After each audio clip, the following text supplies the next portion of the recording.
نحمده ونصلي على رسوله الكريم اما بعد فاعوذ بالله من الشيطان الرجيم بسم الله الرحمن الرحيم رب اشرح لي صدري ويسر لي امري واحلل عقدة من لساني يفقهوا قولي. ثمانية ازواج، ثمانیہ آٹھ، ازواج ازواج زوج کی جمع، ایک ہی جنس کے نر اور مادہ اور ان کا ایک ایک فرد بھی زوج کہلاتا ہے. مثلا بکری اور بکرا کیا ہے؟ زوج ہے. بکرا بھی زوج ہے، بکری بھی زوج ہے، اور دونوں کو ملا کے بھی زوج کہا جائے گا. ٹھیک ہے، پیئر کے معنوں میں بھی ہے اور اسپاؤز کے معنوں میں بھی، یعنی ہر ایک دوسرے کا زوج ہے. ثمانیت ازواج، اللہ نے 8 جوڑے پیدا کیے، یعنی نر اور مادہ. من الدأن اثنین، بھیڑ میں سے 2، یعنی بھیڑ اور مینڈھا. ومن المعز، اور بکری میں سے اثنین 2، بکری اور بکرا. قل اذکرین حرم، کہہ دیجئے کیا 2 نر کو اس نے حرام کیا، یعنی مینڈھے اور بکرے کو اس نے حرام کیا. ام الانثیین، یا 2 مادہ کو، یعنی بکری اور بھیڑ کو. اما، یا اشتملت، مشتمل ہے، علیہ، اس پر، ارحام الانثیین، 2 مادہ کے رحم، یعنی بھیڑ اور بکری کے پیٹ میں جو کچھ ہے، یعنی ان کے بچے، کیا وہ حرام کیے. یہ بات کیوں کہی جا رہی ہے؟ جیسے کہ پیچھے آپ پڑھ چکے ہیں کہ اہل عرب نے ان حلال جانوروں کو خود ساختہ رسموں کے ذریعے اپنے پہ حرام کر رکھا تھا. اب اللہ تعالیٰ ان کی حرمت کی وجہ ان سے پوچھ رہے ہیں کہ یہ بتاؤ یہ کس نے حرام کیا. اللہ نے مویشی جانور جو تمہارے کھانے کے ہیں، دودھ پینے کے ہیں، سواری کے ہیں، یہ حلال کیے تھے تمہارے لیے، لیکن یہ کس نے تم پر حرام کر دیا؟ کیونکہ ان کا طریقہ کیا تھا کہ کبھی کسی نر کو حرام کر دیتے، کبھی کسی مادہ کو، کبھی ان کے پیٹ کے بچے کو، کسی کے لیے حلال کرتے، کسی کے لیے حرام کرتے. پیچھے یہ سب تفصیلات آپ پڑھ چکے ہیں. اب اس کی تردید کی جا رہی ہے کہ یہ تمہارے خود ساختہ فلسفے جو ہیں یہ درست نہیں. ان 8 چیزوں میں سے کوئی چیز اللہ نے حرام نہیں کی، نہ ان کے بچے حرام کیے، کیونکہ ان کا گوشت، ان کا دودھ بہترین غذا ہے. عقلی طور پر بھی دیکھا جائے تو ان جانوروں کے اندر کوئی ایسا عیب، کوئی ایسی بد اخلاقی، کوئی ایسی خرابی نظر نہیں آتی کہ ان کے کھانے کو یا ان کے دودھ پینے کو حرام قرار دیا جائے. اور اسی طرح بکری وغیرہ، ان کی ہیبٹس اچھی ہیں، یعنی ان کا کھانا صاف ستھرا ہے، کوئی حرام جانور نہیں کھاتی، کوئی گندی چیزیں نہیں کھاتی، تو نہ تو ان کے گوشت میں کوئی گندگی ہے، نہ ان کے دودھ میں کوئی خرابی ہے. یہ تو دراصل اللہ نے تمہاری غذا کا سامان پیدا کیا تھا. یہ تم نے خود سے خود حلال کو حرام کیوں کر لیا؟ اپنے اوپر زیادتی کیوں کر رہے ہو؟ اپنے لیے یہ مشکلات کیوں کھڑی کر رہے ہو؟ یعنی نہ تو عقلی طور پہ ان جانوروں کے کھانے میں کوئی خرابی نظر آتی ہے اور نہ ہی دینی طور پر. پھر یہ سب کیا ہے؟ نبئونی، بتاؤ مجھ کو، آؤ میں تمہاری خبر لوں، خبر دو مجھ کو. بعلم، علم کے ساتھ، علمی دلیل سے بات کرو. یہ مت کہو کہ ہمارے ہاں یہ رواج ہے، یہ دلیل نہیں ہے. رسم و رواج کی بنیاد پہ کوئی کام کرنا دلیل نہیں ہوتا. نبئونی بعلم، بتاؤ مجھ کو علم کے ساتھ. ان کنتم صادقین، اگر تو تم سچے ہو کہ واقعی اللہ نے حرام کیا یا انہیں حرام کرنا چاہیے. ومن الابل اثنین، اور اونٹ میں سے 2، اونٹ اور اونٹنی. ومن البقر اثنین، اور گائے میں سے 2، گائے اور بیل. قل اذکرین، کہہ دیجئے کہ کیا 2 نر یعنی مذکر، حرم، اس نے حرام کیے، یعنی اونٹ اور بیل کو کیا اس نے حرام کیا. ام الانثیین، یا 2 مادہ کو، گائے اور اونٹنی کو. اما اشتملت علیہ ارحام الانثیین، یا جس پہ مشتمل ہے 2 مادہ کے رحم. اشتملت کا کیا معنی ہے؟ مشتمل. مشتمل کا معنی ہے گھیر لیا، یعنی ان کے رحموں نے اپنے اندر جو سمیٹا ہوا ہے، پال رہے ہیں ان کے رحم، مراد بچے. ام کنتم شہداء، یا تھے تم گواہ، اذ وصاکم اللہ بہذا، جب تاکید کی تھی تم کو اللہ نے اس بات کی. یہ بہت زبردست بات ہے. ام کنتم شہداء اذ وصاکم اللہ بہذا، کیا تم اس وقت حاضر تھے جب اللہ نے ان کے حرام ہونے کا تمہیں حکم دیا تھا؟ یعنی کسی بھی چیز کی حقیقت معلوم کرنے کے لیے دو طریقے ہو سکتے ہیں، دو طرح کی شہادتیں ضروری ہیں. ایک یقینی علم کی بنا پر، اور دوسری آنکھوں دیکھی. یعنی کسی چیز کی سچائی کے بارے میں جب انسان کوئی دلیل دیتا ہے تو دلیل کی دو بنیادیں ہونی چاہیے. یا تو یہ کہ اس کے بارے میں آپ کے پاس سچا حقیقی ٹھوس نالج ہو، یا پھر یہ کہ وہ کام یا وہ بات یا وہ چیز آپ نے اپنی آنکھوں سے دیکھی ہو. اللہ تعالیٰ فرما رہے ہیں کہ یہ جو تم نے ان جانوروں کو حرام کرنے کا فلسفہ ایجاد کیا ہے، اس کے لیے یا تو مجھے کوئی علمی دلیل لا کے دو، یا پھر اپنے آنکھوں دیکھے حرمت کا وقت بتاؤ جب اللہ تعالیٰ ان کو حرام کر رہا تھا. اگر ایسا نہیں تو پھر تم کون ہو اپنے ہاتھ میں حلال و حرام کا قانون لینے والے؟ تمہیں تو قانون ساز نہیں بنایا گیا، تم تو ان جانوروں کے پیدا کرنے والے نہیں ہو، تم نے ان کے اندر دودھ دینے کی صلاحیت تو نہیں رکھی، پھر تمہیں یہ اتھارٹی کس نے سونپ دی کہ ان کے حلال اور حرام ہونے کے فیصلے کرو؟ جس کی مخلوق جس نے پیدا کیا، جس نے بنایا اور جس کام کے لیے بنایا، وہی حق رکھتا ہے کہ ان کو حرام کرے یا حلال کرے.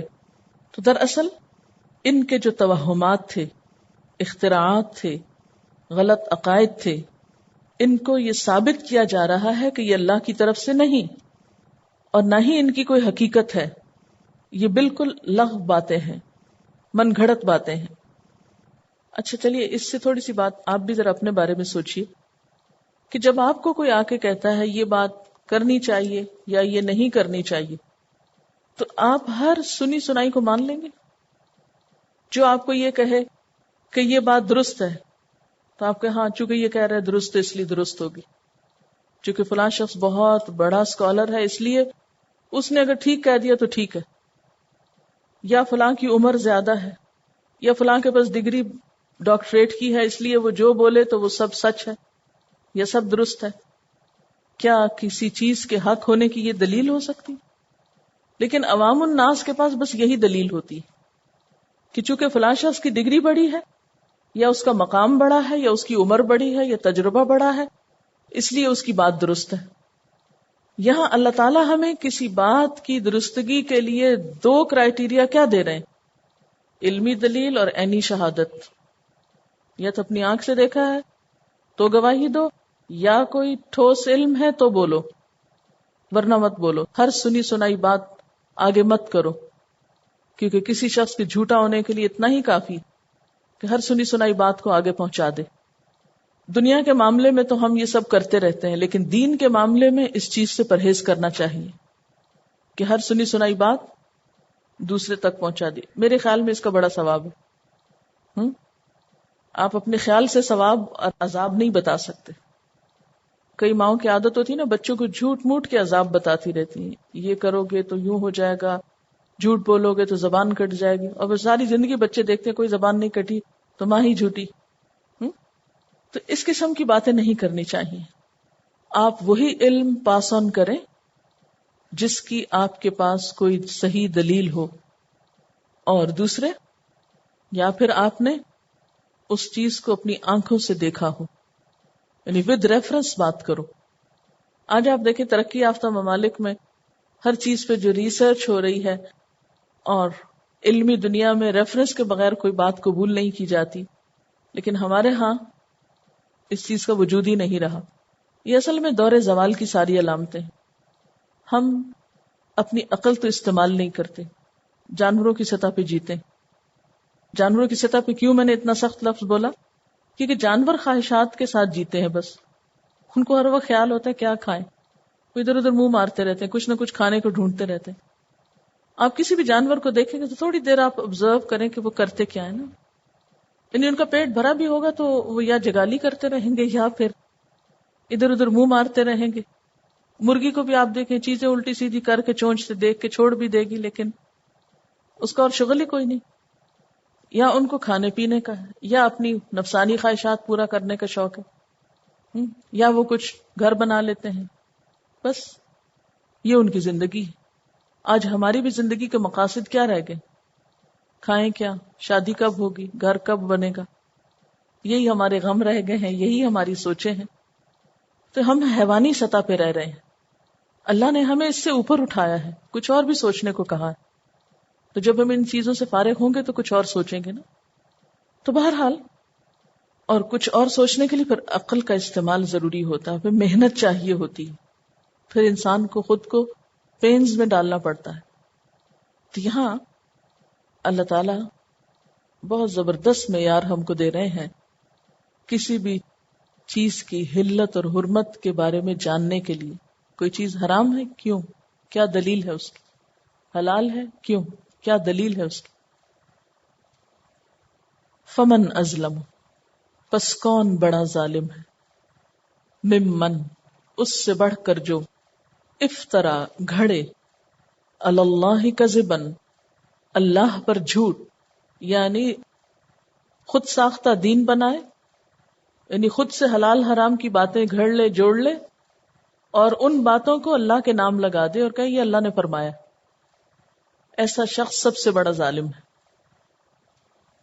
نبی صلی اللہ علیہ وسلم نے فرمایا، میں نے عمرو بن لحی کو جہنم میں اپنی انتڑیاں کھینچتے ہوئے دیکھا۔ اس نے سب سے پہلے بتوں کے نام پر وسیلہ اور حام وغیرہ چھوڑنے کا سلسلہ شروع کیا تھا۔ یعنی اس نے یہ رسم ایجاد کی تھی کہ کچھ جانوروں کو بتوں کے نام پہ آزاد چھوڑ دیا جائے اور ان کو کھایا نہ جائے۔ تو ظاہر ہے کہ جو کسی غلط رسم کی ابتدا کرتا ہے پھر اس کو باقی لوگوں کا بھی بھرنا پڑتا ہے جو اس کے پیچھے پیروکار ہوتے ہیں۔ ابن کثیر فرماتے ہیں کہ عمرو بن لحی خزاعہ قبیلہ کے سرداروں میں سے تھا، جو جرہم قبیلے کے بعد خانہ کعبہ کا والی بنا۔ جرہم کون سا قبیلہ تھا؟ جو سب سے پہلے آ کر آباد ہوا تھا حضرت اسماعیل علیہ السلام کے وہاں جانے کے بعد۔ تو اس قبیلے کے بعد پھر ظاہر ہے کہ حضرت ابراہیم علیہ السلام نے خانہ کعبہ بنایا، پھر اسی قبیلے کے اندر حضرت اسماعیل کی شادی ہوئی، تو یہ قبیلہ آٹومیٹیکلی ایک طرح سے سردار قبیلہ بنا اور انہی کے ہاتھ میں خانہ کعبہ کی تولیت تھی۔ اس کے بعد خزاعہ کے پاس آئی، یعنی خانہ کعبہ کا جو انتظام تھا یا خانہ کعبہ کے جو والی بنے وہ خزاعہ کے لوگ تھے۔ تو یہ خزاعہ کا ایک سردار تھا، اس نے آ کے یہ بگاڑ شروع کیا تھا اور دین ابراہیمی کو مسخ کیا تھا، اس میں تبدیلیاں کر دی تھی۔ وہ حجاز میں بت لایا تھا۔ کہتے ہیں کہ یہ کسی اور قوم کے پاس گیا، بہت مالدار انسان تھا، تجارت پیشہ تھا، تو دنیا میں گھومنے پھرنے والا تھا۔ تو ایسے لوگ جو ادھر ادھر گھومتے پھرتے ہیں پھر وہاں کی بدعات بھی لے آتے ہیں، جہاں اچھی چیزیں آتی ہیں وہاں کچھ اور نظریات بھی آ جاتے ہیں۔ تو ابراہیم علیہ السلام نے تو توحید کی وجہ سے پیچھے آپ پڑ چکے ہیں، اپنے باپ کو چھوڑا، خاندان کو چھوڑا، گھر چھوڑا، سب مصیبتیں اٹھائیں اور مکہ میں آ کے آباد ہوئے کہ اس خالص جگہ پر اللہ کا نام لیا جائے اور کسی کو شریک نہ ٹھہرایا جائے۔ ہوا کیا؟ پھر کچھ جنریشنز کے بعد وہی کام ہوا، شیطان نے پھر وہ فساد یہاں لا ڈالا۔ تو جب یہ سرداری خزاعہ کے پاس آئی تو عمرو بن لحی مالدار شخص تھا، تاجر تھا، گھومتا پھرتا تھا، تو اس نے کسی اور قبیلے کے پاس بت دیکھے عرب سے باہر، تو اس کو وہ انداز بڑا خوبصورت لگا۔ کیسے بھلا؟ جیسے موسیٰ علیہ السلام بنی اسرائیل کو سمندر پار کرا کے لائے تھے، تو انہوں نے دیکھا کہ ایک قوم گائے کی پوجا کر رہی ہے، تو کہنے لگے کہ موسیٰ ہمارے لیے بھی ایسا ہی بت بنا دے۔ خیر اس نے واپس آ کر مکہ میں بت پرستی کو رواج دیا اور باہر کی رسموں کو مکہ میں لا کر ایک طرح سے رواج دیا، جس میں وسیلہ اور حام کی رسم اس نے ایجاد کی، اور پھر اس نے اپنے مال و دولت کے بل پر لوگوں کو اس نئے دین کا پیروکار بننے پہ مجبور کیا، اور یہاں سے دین ابراہیمی میں خود اس جگہ پہ بگاڑ پیدا ہو گیا جہاں اللہ کا گھر بنایا گیا تھا۔ تو یہ یاد رکھیے کہ جب بھی لوگ اصل کو چھوڑتے ہیں نا، اصل کتاب کو، اور ادھر ادھر کی باتوں پہ زیادہ توجہ کرتے ہیں، تو پھر دین جو ہے وہ صاف یا خالص نہیں رہتا، اور بسا اوقات وہ بالکل ڈھک جاتا ہے اور انسان اصل کو چھوڑ کے کسی اور ہی چیز میں مبتلا ہو کر یہ سمجھتا ہے کہ وہ بہت دیندار ہے، ہماری بر صغیر کی مشکل بھی کیا ہے؟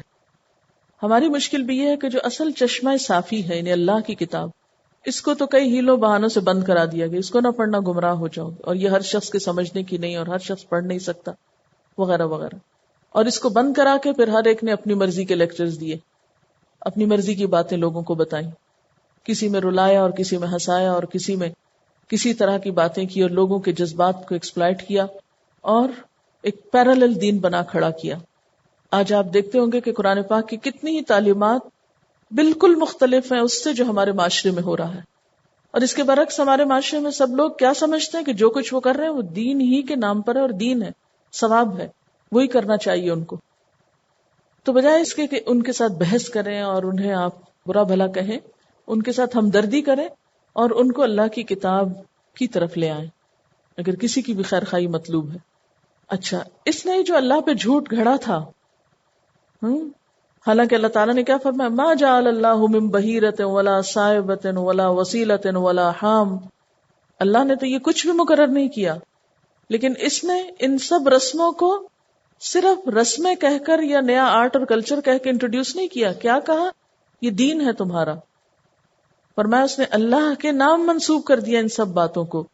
کیوں؟ لیضل الناس بغیر علم، تاکہ لوگوں کو بغیر علم کے بھٹکائے، بغیر علم کے لوگوں کو گمراہ کرے۔ لوگوں کو بھٹکانے اور گمراہ کرنے کا کام کب ہو سکتا ہے؟ جب لوگوں کے پاس علم نہیں ہوتا اور علم کے بغیر ان سے بات کی جائے۔ لیکن جب علم آ جاتا ہے تو یہ بالکل ایسا ہی ہوتا ہے، روشنی آئے تو اندھیرے چلے جاتے ہیں، پھر انسان کے اپنے اندر ایک تمیز پیدا ہونے لگتی۔ مثلا آپ سب کو یہاں کچھ سکھایا جا رہا ہے، ایک طریقہ یہ ہو سکتا تھا کہ ہم اس کتاب کو تو کر دیتے بند اور کچھ اور کتابیں کھولتے اور کچھ کہانیاں سناتے اور کچھ اور مزے مزے کی باتیں کرتے اور کچھ انٹرٹینمنٹ کا کام کرتے، اور پھر ہم سب کہتے کہ ہم دین کی بہت بڑی خدمت کر رہے ہیں، اور اس میں ہر ایک کو موقع مل جاتا اپنی مرضی کی بات لگانے اور بتانے کا۔ اور ایک طریقہ کیا ہے؟ علم پر مبنی تعلیم کا طریقہ۔ پہلے طریقے میں بھٹکنے کے بہت چانسز ہو سکتے ہیں کہ آپ اپنی طرف سے کچھ باتیں گھڑیں اور اللہ کے نام منسوب کر کے لوگوں میں عام کر دیں، لیکن اس طریقے پر جبکہ کتاب پوری کی پوری سامنے ہو تو یہ علمی طریقہ جو ہے اس سے کسی کو گمراہ نہیں کیا جا سکتا، کیونکہ یہ اللہ ہی کا کلام ہے۔ ہاں، اللہ کے کلام کو ایک طرف رکھ کر اس کے نام پر باتیں منسوب کر کے لوگوں کو بتانا، یہ ہے لیضل الناس بغیر علم۔ تو کسی کو گمراہ کرنا کب ممکن ہوتا ہے؟ جب علم نہ دیا جائے، بغیر علم۔ اب آپ دیکھیے کہ ہمارے اندر ایک طلب تو ہے نا حق تک پہنچنے کی، سچائی کو جاننے کی، اللہ کا قرب حاصل کرنے کی۔ جب اس کی سیٹسفیکشن صحیح طریقے سے نہیں ہوتی تو پھر دوسرے طریقوں سے ہونے لگتی۔ اگر کوئی آپ کو یہ کہتا ہے کہ آپ گمراہ ہو رہے ہیں، پھر یا تو کہنے والے کی عقل کو کچھ ہو گیا یا آپ چل گئے۔ خیر، لیضل الناس بغیر علم، تو سوال یہ ہے لوگوں کو گمراہ کرنا کب ممکن ہوتا ہے؟ جب لوگوں کے پاس علم نہ ہو یا انہیں حقیقی علم پر مبنی بات نہ دی جائے، محض خیالی باتیں اور ادھر ادھر کی باتیں سنائی جائیں۔ اچھا، اب یہ امر باللہی کے کانٹیکسٹ میں ذرا سوچئے نا اس بات کو، بھٹکانے کے عمل میں امر کیسے کامیاب ہوا تھا؟ مکہ کے لوگوں نے اپنے اصل صحیفے گم کر دیے تھے، اصل تعلیمات سے کٹ آف ہو گئے تھے، اس لیے وہ امر کی باتوں میں آ گئے۔ اگر ان کے پاس یہ اصل کتاب ہوتی اور وہ اس کو پڑھتے پڑھاتے تو جو چاہے ان سے آ کے کچھ کہتا وہ اس کی بات پہ یقین ہی نہ کرتے۔ تو لیضل الناس بغیر علم، جب علم ختم ہو جاتا ہے تو پھر آپ ہر بات کو قبول کر لیتے۔ بات یہ ہے کہ مجھے جب بھی کوئی کہتا ہے، ابھی تک بھی میرا طریقہ یہی ہے، جب بھی مجھے کوئی کہتا ہے کہ قرآن میں یوں لکھا ہوا ہے، تو میرے پاس الحمدللہ ہر وقت ایک چھوٹا پاکٹ سائز ہوتا ہے قرآن پاک، کہیں بھی جب میں پبلک میں تو میں کہتی ہوں ذرا آپ بتائیں گے کہ کہاں ہے، میں ذرا آیت نکالوں۔ حالانکہ مجھے جواب پتہ بھی ہو تو میں نہیں دیتی، میں آیت نکالتی ہوں پھر میں کہتی اس کو سارے کو پڑھیں، آیت شروع سے آخر تک پڑھیں، کیونکہ آدھی آدھی آیتوں کو کاٹ کے تو آپ جو مرضی مطلب نکالیں، اس طرح تو لکھا ہوگا نماز کے قریب نہ جاؤ، لکھا ہوا ہے نا. پھر اس طرح کی باتوں سے تو آپ کہیں گے ہاں واقعی قرآن میں لکھا ہے، آیت نمبر بھی دیا ہوا اس نے. کبھی بھی کوئی شخص آپ سے سوال کرے کہ قرآن میں یہ لکھا ہے، آپ فوراً نکال لیجیے. تو انشاءاللہ تعالی ترجمہ اگر لفظی بھی آتا ہوگا نا، تفسیر نہیں بھی رٹی ہوئی یاد رہے گی، انشاءاللہ پھر بھی فوراً پہچان جائیں گے. نبی صلی اللہ علیہ وسلم نے فرمایا کہ اللہ تعالیٰ علم کو اس طرح اٹھا لے گا کہ علم والے اٹھ جائیں گے. یعنی قیامت کی نشانیوں میں سے ایک نشانی کیا ہے کہ علم اٹھا لیا جائے گا، پھر اندھیرا ہو جائے گا زمین پر. اور علم کوئی مادی چیز تو نہیں کہ جیسے کوئی ایک کپ ہے تو اس کو اٹھا لیا جائے. کیا ہوگا؟ علم والے اٹھا لیے جائیں گے اور لوگ جاہلوں کو پیشوا بنا لیں گے. جاہل کون؟ جن کے پاس کوئی علم نہیں، تو وہ خود گمراہ ہوں گے اور دوسروں کو گمراہ کریں گے، کیونکہ ان کے اپنے پاس علم نہیں، انہیں خود پتہ نہیں صحیح کیا اور غلط کیا ہے، لہٰذا دوسروں کو بھی وہ غلط باتیں بتائیں گے. ان اللہ لا یہدی القوم الظالمین، بے شک اللہ ہدایت نہیں دیتا ظالم قوم کو. یہ جو پیچھے کی آیات ہم نے پڑھی ہیں، آپ کے ذہن میں سوال پیدا ہوتا ہوگا کہ اللہ تعالیٰ ان جانوروں کے نام لے لے کر پھر ان کے نر اور مادہ کا اور بچوں کا ذکر کر کے اتنی تفصیل سے یہ بات کیوں کر رہے ہیں؟ اصل میں ان کی غیر معقول رسموں کی کلی کھولنا تھی کہ ایک ہی جانور جو ایک ہی نسل اور ایک ہی اسپیشیز سے تعلق رکھتا ہے، اس کے ایک حصے کو تو حلال کہتے، دوسرے کو حرام کیسے کر لیتے؟ کیونکہ حام مذکر تھا نا، وسیلہ مؤنث تھی. اب وسیلہ یعنی بکری تھی، تو اسی کا بکرا تو ٹھیک ہے کھا لیتے ہو، لیکن اس بکری کو کیا ہو گیا کہ تم نے اس کو اپنے لیے حرام کر لیا؟ یا بعض اوقات وہ دونوں تو حلال ہیں لیکن ان کا جو بچہ پیدا ہو جو پیٹ میں ہے اس کو حرام کر لیتے تھے. یہ عورتوں کے لیے حرام ہے، یہ مردوں کے لیے حرام ہے، اور اگر وہ مرا ہوا پیدا ہو تو دونوں کھا لیں. تو یہ تقسیم کس نے کی تمہارے لیے؟ ایسی نامعقول باتیں تو انسان کی عقل بھی تسلیم نہیں کرتی. پھر اگلی آیت میں مزید ان کے خود ساختہ جو حرمت کے قاعدے تھے ان کو توڑنے کے لیے فرمایا، قل کہہ دیجئے، لا اجدو میں نہیں پاتا، فیما اوحی الی جو میری طرف وحی کیا گیا ہے، محرمن حرام یعنی میری طرف جو چیزیں وحی کی گئی ہیں ان میں مجھے تو کچھ اور حرام نہیں نظر آتا، علی طائم جو کھانے والے پر حرام ہو، یطعمہ ہو جس کو وہ کھاتا ہے، الا ان یکون میتۃ مگر یہ کہ وہ مردار ہو. یعنی یہ جو تم نے خود حلال کو حرام کیا ہے اس کی دلیل کیا ہے؟ اس لیے کہ جو وہی اللہ کی طرف سے میرے پاس آ رہی ہے اس میں تو یہ سب کچھ حرام نہیں ہے. وہاں تو حرام کیا ہے؟ میتہ مردار، او دمن یا خون، مسفوحن بہایا ہوا، او لحم خنزیر یا خنزیر کا گوشت، فإنہ رجس کیونکہ وہ ناپاک ہے، او فسقن یا گناہ کی چیز ہے. رجس اور فسق یہ ساری چیزیں پچھلی، صرف خنزیر ہی نہیں. اور ان کو فسق کیوں کہا گیا؟ کیونکہ اللہ کی نافرمانی میں ہے یہ سب، اللہ نے ان کا استعمال روکا، لہٰذا ان کا استعمال کرنا اللہ کی نافرمانی ہے اور اللہ کی حد کو توڑنا، اس لیے ان کو فسق کہا گیا.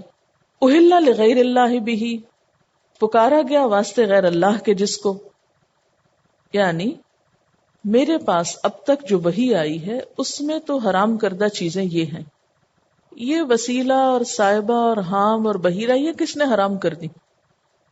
اور ان چیزوں میں بھی فمن اضطر غیر باغ ولا عاد فإن ربک غفور الرحیم، جو مجبور کر دیا گیا ہو، جو بہت ہی لاچار ہو جائے، حالانکہ وہ سرکشی کرنے والا نہیں، حد سے بڑھنے والا نہیں، تو بھی تیرا رب غفور الرحیم ہے.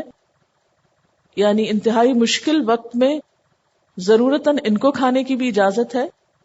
تو یہ تم نے حرام کے قاعدے کہاں سے ایجاد کیے؟ اب اس آیت کا کانٹیکسٹ تو یہ بنتا تھا.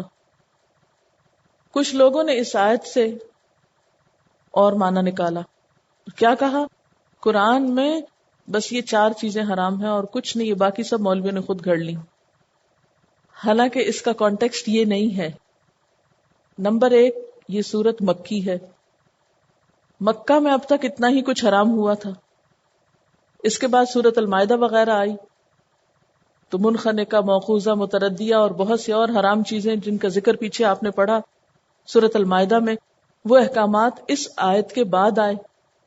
لہٰذا اس میں کنٹرڈکشن تو کوئی نہیں، پہلے اور بعد یعنی گریجولی ایک چیز کو لایا جا رہا ہے. اس لیے صرف اس ایک آیت پر آپ اپنا سارا قانون بیس نہیں کر سکتے حرام و حلال کا. تو مراد اس سے کیا ہے کہ اب تک جو وحی مجھ پر ہوئی اس میں تو صرف یہی چیزیں حرام کی گئی ہیں. یہاں جو یہ لفظ آیا نا دمن مسفوحن، مسفوح کا لفظ پیچھے بھی آپ پڑھ چکے ہیں، غیر مصافحات، سین فے ہے اس کا روٹ ہے. مسفوح، صافح ریزے جو نیچے گر جاتے ہیں کسی چیز کو، ان کو صافح بولتے ہیں. مسفوح جو بہایا ہوا ہو، یعنی ذبح کرنے کے بعد جو خون بہہ جاتا ہے، اگر کوئی شخص اس کو اکٹھا کر کے استعمال کرنا چاہے تو وہ درست نہیں. ہاں جو خون گوشت کے اندر کہیں کہیں رہ جاتا ہے، اسے گوشت کاٹنے کے بعد دھونے کے بعد اگر آپ ہنڈیا میں ڈالیں پھر آپ دیکھیں گے تھوڑا بہت خون ہے، تب آپ کے نہیں قرآن میں تو لکھا ہے وہ خون حرام ہے، یہ تو ہم حرام کھا رہے ہیں. نہیں، وہ گوشت کے اندر جو ٹھہر گیا اس حد تک کی اجازت ہے. جو حرام ہے وہ کیا ہے کہ چوری پھیری آپ نے، وہ بہہ رہا ہے، جا رہا ہے، آپ آگے کچھ رکھ کے اس کو روک لیں اور پھر اس کو کلر ڈالنے کے لیے کھانے میں استعمال کریں تو یہ حرام ہے، اس کی اجازت نہیں ہے. مجھے معلوم ہے آپ کو اچھی نہیں لگ رہی یہ بات، لیکن سمجھانے کے لیے اور کیا کروں. تو دمن مسحوحن اور خالی دم میں فرق ہے، یعنی وہ خون جو گوشت کے اندر ٹھہر جاتا ہے بہنے کے باوجود تھوڑا بہت رہ گیا وہ قابل معافی ہے، لیکن جو بہتا ہو اس کو آپ کسی بھی طرح کھانے کے لیے استعمال نہیں کر سکتے. وآخر دعوانا ان الحمد للہ رب العالمین. سبحانک اللہم وبحمدک نشہد ان لا الہ الا انت نستغفرک ونتوب الیک. السلام علیکم ورحمۃ اللہ وبرکاتہ.